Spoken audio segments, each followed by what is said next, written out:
অভিযোগ আছে আমার কাছে এই খবর আসছে যে আপনি ছাত্রদের গুলি করার পর্যন্ত নির্দেশ দিয়েছেন। আপনি ছাত্রদের গুলি করার পর্যন্ত নির্দেশ দিয়েছেন। আপনারা যেদিনকে আমাদেরকে সাদা গাড়ির মাধ্যমে তুলে যাওয়ার প্ল্যান করছিলেন যে আপনাদের প্রশাসনের সিটিএসপির মাধ্যমে আমাদের তুলে নিয়ে যাবেন, সেদিনকে আমরা বলছি আমরা ভার্সিটির অথরিটি ছাড়া যাবো না। কারণ এই পুলিশ বাহিনী 16 বছর ধরে জনগণের কাছে গ্রহণযোগ্য ধারাইছে। আপনি শিওর? আপনারা এখন ভয় পান রাস্তায় নামতে, লজ্জা লাগে আপনাদের যে আপনারা এই ড্রেস পরে রাস্তায় নামতে আপনাদের লজ্জা লাগে। তার চেয়ে বড় কথা হচ্ছে আপনারা ওই দিনকে এসএম কামাল সরকার আতিপাতি নেতা এদের সামনে আমাদের সাথে খারাপ ব্যবহার করছে। আপনারা প্রশাসনের কেউ কি প্রতিবাদ করছেন? প্রশাসনের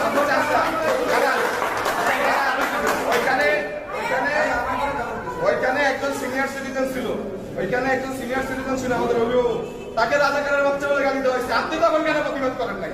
আমি দাঁড়ান, আপনাদের প্রশাসন ছিল, দেখে আপনি একটু সামনে আসেন। লজ্জা করতেছে? সামনে আসেন, এখানে আসেন। প্রশাসনের চামচারা যারা আছেন এখানে ভবিষ্যতে থামাবেন, এটা তো আমরা মানতে পারি। আমরা